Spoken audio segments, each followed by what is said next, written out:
Episode 1, Once Upon a Time, there was a remarkable soul named John. John was always a dreamer. He had a curious mind, loved to ask questions, and was always looking for answers. But he grew up in a world where dreaming was considered a luxury. His family was poor, and his father had to work long hours just to put food on the table.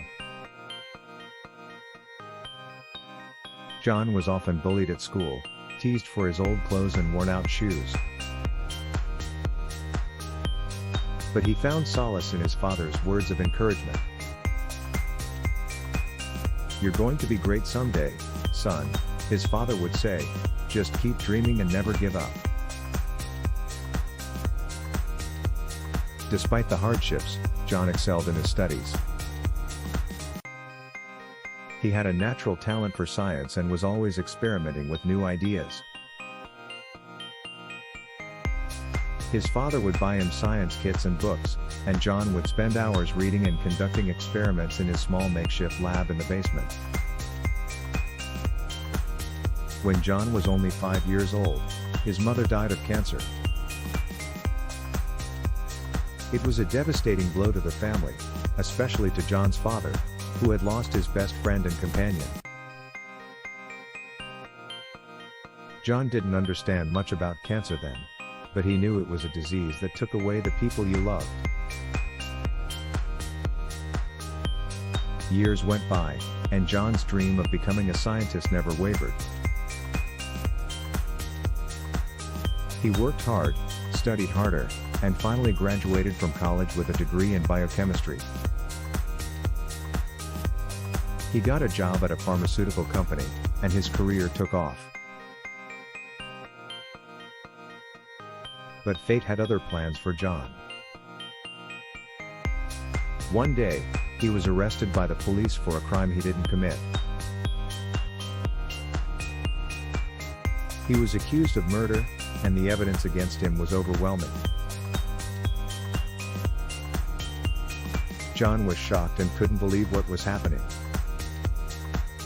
He was put behind bars, awaiting trial. The days turned into weeks, and the weeks turned into months. John's father visited him every week, trying to keep his spirits up. But the strain was too much for the old man, and he soon fell ill. John was devastated. His father was the only family he had left, and now he was dying. He begged the authorities to let him see his father, but they refused. John felt hopeless, trapped in a nightmare that wouldn't end. It was during this dark time that John had an idea. He had been studying cancer cells for years, trying to find a cure.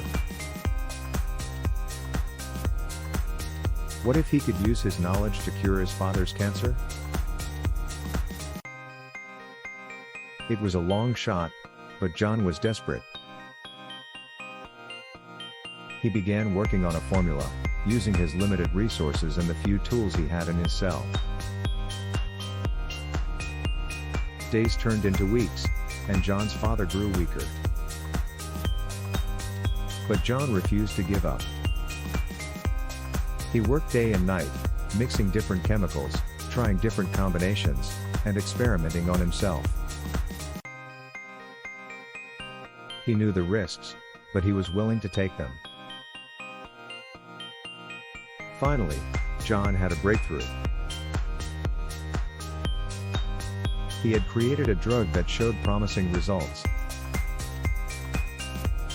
He tried it on his father, and to his amazement, the cancer began to shrink. John's father was getting better. But their joy was short-lived. The authorities had found out about John's experiments, and they were furious. They accused him of illegal drug manufacturing and threatened to increase his sentence. John's father pleaded with them, explaining that his son had saved his life. But they wouldn't listen. John knew he had to act fast. He had to get his drug out to the world, and he had to do it now. He used his knowledge of science to make small quantities of the drug, and he began sending it out to cancer patients across the world. He used fake names and addresses, but he knew that sooner or later, he would be caught. Days turned into weeks, and the drug began to gain popularity. John kept researching and experimenting with different substances and chemicals, trying to find a cure for cancer. He spent long hours in his lab, often forgetting to eat or sleep, consumed by his passion for finding a cure. Months turned into years, and John's experiments began to yield promising results. He tested his drugs on animals, and they showed remarkable recoveries. John knew he was on the right track, and he continued to work tirelessly. Finally, John's hard work paid off. He had developed a drug that cured cancer. But he was faced with a dilemma. To continue, wait for part 2.